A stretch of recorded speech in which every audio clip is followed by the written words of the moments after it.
Welcome back to சஹா டிகோட்ஸ். நம்ம சேனலை subscribe பண்ணாமல் பார்த்தீங்கன்னா மறக்காமல் சப்ஸ்கிரைப் பண்ணுங்கள், லைக் பண்ணுங்கள், ஷேர் பண்ணுங்கள், கமெண்ட்ஸ் பண்ணுங்கள். நம்ம சேனலை இன்ஸ்டாவில் பார்த்தீங்க அப்படின்னா நம்ம சேனலை ஃபாலோ பண்ணுங்க. கூட்டணி ஆரம்பித்த 60 நாள்லேயே 2 மாதத்துலேயே கூட்டணி உடையிற மாதிரி இருக்குது. இந்த கல்லாப்பட்டி கூட்டணி, இந்த கல்லாப்பட்டி கூட்டணின்ற பேர் நம்ம வைக்கல, முதல்வர் விஜய் வச்சு கூப்பிட்ட பேர் தான் அது.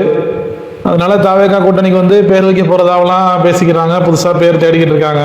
ஆல்ரெடி எலெக்ஷனுக்கு முன்னாடியே அதுக்கு பேர் வச்சாச்சு கல்லாப்பட்டி கூட்டணின்னு. அதுக்கப்புறம் ஏன் பேர் தேடுறாங்கன்னு தெரியல. ஏன்னா அங்கேருந்து எல்லாருமே தான் அங்கே போயிட்டாங்களே, நான் அப்புறம் எதுக்கு அதுக்கு ஒரு பேர் தேடணும்? இது வச்ச பேரே வச்சுக்க வேண்டியது தானே, நல்லா தானே இருக்குது, அந்த பேரும் பொருத்தமாக இருக்குது. இப்போது இந்த கூட்டணியே உடையிற கண்டிஷனில் இருக்குது. என்னன்னா நெருக்கம் காட்டும் பாமக, உரசி பார்க்கும் திருமாவளவன் அப்படின்ற மாதிரி தான் இருக்கு. என்னன்னா இப்போ வந்து திருமாவளவன் என்ன ஸ்டேட்மெண்ட் சொல்லியிருக்காரு அப்படின்னா, நாங்கள் இன்னமும் திமுக கூட்டணியில் தான் இருக்கோம் அப்படின்ற மாதிரி சொல்றாப்புல. இது சம்பந்தமா அண்ணன் அது புதுசாக ஒரு கேடயம் ஒன்று முக்கியமாக சொல்ல மறந்துட்டேன். முக்கியமாக ஒரு கேடயம் ஒன்று வாங்கியிருக்காங்க தாவேகாக்கு, பயங்கரமாக பாதுகாக்குது அந்த கேடயம். ரொம்ப மோசமான கேடயம் வாங்கியிருக்கிறது. மிகவும் நாங்கள் கேடயமாக இருப்போம், தாவேகாவை பாதுகாப்போம், விஜயை பாதுகாப்போம்னு சொல்லிட்டு ஒரு கேடயம் சுத்திக்கிட்டு இருக்கு. அது யாருன்னு தெரிஞ்சா கமெண்ட் பண்ணுங்க. அந்த கேடயம் யாருன்னு தெரிஞ்சா, இல்லை வீடியோ கடைசியில் அந்த கேடயம் யாருன்றதை சொல்றேன். இப்போ என்ன குழப்பத்தில் இருக்காங்க அப்படின்னா, நாங்கள் திமுக கூட்டணியில் தான் இருக்கோம் அப்படின்னு சொல்றாங்க. எப்படி மினிஸ்டர் பதவியெல்லாம் வாங்கிட்டு எல்லாத்தையும் அனுபவிச்சுக்கிட்டு இருக்கும்போது நீங்கள் திமுக கூட்டணியில் இருக்கேன்னு சொன்னால் யாரும் உங்களை விடுவா? யாரும் விட மாட்டாங்க. அதுக்கு மாணிக்கம் தாக்கூர் வந்து சொல்லியிருக்காப்புல, நீங்கள் வந்து கூட்டணியில் பதவி வாங்கிட்டீங்க, இன்னமும் நீங்கள் வந்து நாங்கள் திமுக கூட்டணியில் சொல்லுவாங்க, நல்லா இல்லை, இந்த மாதிரிலாம் வெளிப்படையாக பேசாதீங்க, இது ஒரு பேசு பொருள் ஆக்காதீங்க அப்படின்ற மாதிரி சொல்லியிருக்காரு. இது ஒரு வார்த்தை போரா இருக்கு. அண்ணன் வைகோவும் சொல்லியிருக்காப்புல, இந்த மாதிரி பேசுறதெல்லாம் நல்லதில்லை, அது எப்படி நீங்கள் திமுக கூட்டணியில் இருக்கலாம்னு சொல்றது, அதெல்லாம் சரிப்பட்டு வராது, அப்படிலாம் சொல்லக்கூடாது அப்படின்னு சொல்லி திருமாவளவனை மிரட்டிட்டு இருக்காப்புல.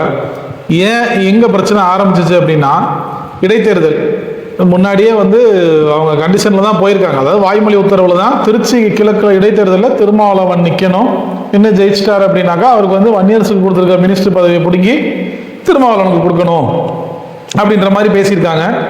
தாவேகாவும் அதுக்கு ஓகே, இப்போதைக்கு நமக்கு வேற வழி இல்லை, யார் என்ன சொன்னாலும் கேட்டு தான் ஆகணுன்ற மாதிரி அவங்களும் சொல்லியிருக்காங்க. இப்போதான் எல்லா பக்கமும் விலைக்கு வாங்கியாச்சு, விலைக்கு வாங்கலை, அவங்கள விருப்பப்பட்டு நிறையா எம்எல்ஏக்கள் ரிசைன் பண்ணிட்டு அதிமுகலேருந்து வந்திருக்காங்க. இப்போ அவங்க எல்லாம் நின்று விசில் சின்னத்தில் ஜெயிச்சிட்டாங்க அப்படின்னாக்கா தாவேகா வந்து அடுத்த 5 வருஷத்துக்கு எந்த பிரச்சனையும் இல்லாமல் இருக்கும் அப்படின்ற மாதிரி விஜய் கணக்கு போறாரு. இதில் என்ன கணக்கு அப்படின்னா, ஏன் கூட்டணி கட்சிகளுக்கு சீட்டு இல்லை? இப்போ திருமாவளவன் இப்போ வந்து இப்போ கேட்டப்போ நீங்கள் முன்னாடி சொன்னீங்கல்ல, திருச்சி கிழக்கு சீட்டு கொடுங்க அப்படின்னு சொன்னப்போ, எப்பா இருக்கிற மாதிரி இருந்தா இரு, இல்லைன்னா பாமக ரெடியாக இருக்காங்க உள்ள வரதுக்கு, பாரு அன்னைக்கு பாரு சால்வேலாம் போட்டு போயிட்டாங்க வந்து, ஏன்னா ஆட்சி நல்லா இருக்கு, யார் நல்லது பண்ணாலும் நம்ம கேட்டுக்கணும், ஊழல் இல்லாமல் இருக்கு, என்னத்த ஊழல் இல்லாமல் இப்போ என்னத்தை கண்டுபிடிச்சாங்கன்னு நமக்கு ஒன்றுமே புரியல.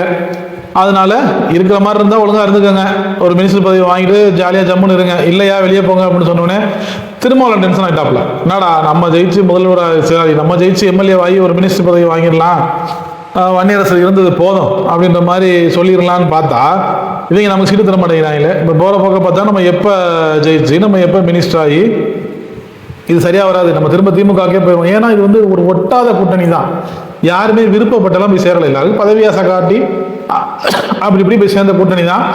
அதனால அவங்களுக்கு வந்து இது அவங்களால மிங்கிள் ஆக முடியாது அந்த கூட்டணினால. அதனால நாங்கள் திரும்பவும் நாங்கள் திமுக கூட்டணியில் தான் இருக்கோன்ற மாதிரி ஒரு இது வந்து ஒரு தாவேகாவை மிரட்டுறாங்களா, இல்லை உண்மையிலேயே திமுக மேலே உள்ள பாசத்தில் இதெல்லாம் சொல்கிறாங்களா அப்படின்றது நமக்கு தெரியல. இப்படி தான் அந்த கூட்டணி போய்கிட்டு இருக்கு. ஏன்னா இப்போ அன்புமணி ராமதாஸ் வந்து அவங்க கட்சியை உள்ளே கொண்டு வரதுக்கு பிளான் பண்ணிக்கிட்டு இருக்காங்க. ஸோ அப்படி வரும்போது திருமாவளவன் ஆட்டோமேட்டிக்காக வெளியாயிருவார். அதனால என்னமாவது ஒன்று சொல்லி இவங்களை வெளியே அனுப்பிடுவோம். ஆல்ரெடி அவங்க 5 சீட்டு வச்சுருக்காங்க, பாமக சார்பில் 5 சீட்டு இருக்குது, அவங்கள உள்ளே கொண்டு வந்துடுவோம் அப்படின்ற மாதிரி ஒரு திட்டம் போய்கிட்டு இருக்கு. ஆல்ரெடி பாமக 5 சீட்டு வச்சிருக்கிறதுனால நமக்கு ஒரு பலமா இருப்பாங்க அப்படின்ற மாதிரி விஜய் நினைக்கிற மாதிரி தெரியுது. ஓகே, இதனால என்ன இப்போ நமக்கு ஒன்றும் லாஸ் கிடையாது, வேணா விசிகாவை கழட்டி விட்டுறலாம் அப்படின்ற ஒரு முடிவுக்கு வந்துட்டாங்களா அப்படிங்கிறதும் தெரியல. ஆட்டோமேட்டிக்காக பாமகவில் வந்தால் விசிகா வெளியே வந்து ஆகணும், அதுதான் அவங்க கொள்கை. இல்லைன்னா அவங்க கட்சிக்காரங்களே அவங்கள மதிக்க மாட்டாங்க. இது ஒரு பக்கம் போய்கிட்டு இருந்தாலும் மேஜிக் நம்பர் 108 ப்ளஸ் எப்படியாவது ஒரு 10 எம்எல்ஏ வாங்கி நம்ம 10 எம்எல்ஏ இழுத்து எப்படி பார்த்தாலும் அது வரமாட்டேங்குது. இது எப்படி சொல்றது, 10 எம்எல்ஏ சாரி அவங்களா வந்து தாவேக்கால சேர்ந்து திரும்ப இடைத்தேர்தல் வந்து அந்த 10லையும் ஜெயிச்சுட்டாங்க அப்படின்னா எந்த பிரச்சனையும் இல்லாமல் இந்த தாவேக்கா ஆட்சி 5 வருஷம் இழுத்து கொண்டு போயிடலாம் அப்படின்ற ஒரு கணக்கை வந்து விஜய் போடுறாரு. விஜய் சாதாரணமாக கணக்கு போட்டாங்க, அதுலலாம் ஓகே தான், புத்திசாலித்தனமாக செயல்படுற மாதிரி தான் தெரியுது. அதை நோக்கி தான் அவங்க போய்கிட்டு இருக்காங்க, அதை நோக்கி தான் நகர்ந்து போய்கிட்டு இருக்காங்க. இதில் இன்னொன்று என்னன்னா, நமக்கு லேசாக எங்கே இடிக்குதுன்னா, பிஜேபிக்கு செந்தில் பாலாஜியை பிடிக்காது. ஏன்னா செந்தில் பாலாஜி வந்து ஒரு பக்கா பவர் டிஎம்கே. இப்போ கரூரில் வந்து நம்ம விஜயபாஸ்கர் ஜெயிக்கணும்னா செந்தில் பாலாஜியை பிடிச்சி எப்படியாவது உள்ளே போடணும் அப்படின்ற ஒரு நோக்கத்தில் இருக்காங்க. செந்தில் பாலாஜி இருந்தால் பம்பரமாக சொல்லண்டு வேலை செய்வார், திரும்ப விஜயபாஸ்கர்லாம் ஜெயிக்க முடியுமா அப்படிங்கிற சந்தேகம் இருந்துக்கிட்டே இருக்குது. இதனால எப்படியாவது செந்தில் பாலாஜியை பிடிச்சி உள்ளே போடணும் அப்படின்ற மாதிரி கங்கணம் கட்டுறாங்க. அதனால அது ஒரு ப்ராசஸ் போய்கிட்டு இருக்கு. அது இன்னும் கோர்ட்டுக்கு போகணும். இது என்ன கோர்ட் என்ன சொல்லுதுன்றதை பார்க்கணும். அந்த தாவேகா எம்எல்ஏவை இழுத்ததுக்கு செந்தில் பாலாஜி வேலை பேசுறதுக்கான முகாந்திரமெல்லாம் இருக்குதா அப்படின்றதெல்லாம் பார்க்கணும். அதெல்லாம் இருந்தால் தான் கோர்ட்டில் அந்த கேஸ் நிற்கும். இதையெல்லாம் வச்சு பார்க்கும்போது இப்படி நகர்ந்துக்கிட்டு இருக்கு. மத்திய அரசும் ஹெல்ப் பண்ணுற மாதிரி தெரியுது. என்ன ஹெல்ப்னா, எல்லா ஸ்டேட்டுக்கும் இடைத்தேர்தல் வந்துருச்சு, இன்னும் தமிழ்நாட்டுக்கு மட்டும் தேதி அறிவிக்காமல் இருக்காங்க. அது என்ன காரணம்னு தெரியல. இன்னும் 4-5 பேர் வருவாங்க, வந்ததுக்கப்புறம் மொத்தமாக தேதி அறிவிச்சுக்கலான்னு இருக்காங்களா என்னங்கிறது தெரியல. இதையெல்லாம் வச்சு பார்க்கும்போது ஏதோ ஒரு மையப்புள்ளியில் தாவேக்காவும் பிஜேபியும் இணையுதோ, ஒரே மாதிரியான பயணத்தில் போகுதோ அப்படின்ற மாதிரி ஒரு சின்ன ஒரு சந்தேகம் வருது. சந்தேகம் தான், மற்றபடி அது உள்ளுக்குள்ளே என்ன இருக்குன்றது போக போக தான் தெரியும். வாங்க அடுத்தடுத்த வீடியோவில் என்ன நடக்குது அப்படின்ற அரசியல் நிகழ்வுகளை நம்ம பார்க்கலாம். தேங்க்ஸ் ஃபார் வாட்சிங் சஹா டிகோட்ஸ். நம்ம சேனலை சப்ஸ்கிரைப் பண்ணாமல் பார்த்தீங்க அப்படின்னா சப்ஸ்கிரைப் பண்ணுங்கள், லைக் பண்ணுங்கள், ஷேர் பண்ணுங்கள், கமெண்ட் பண்ணுங்கள்.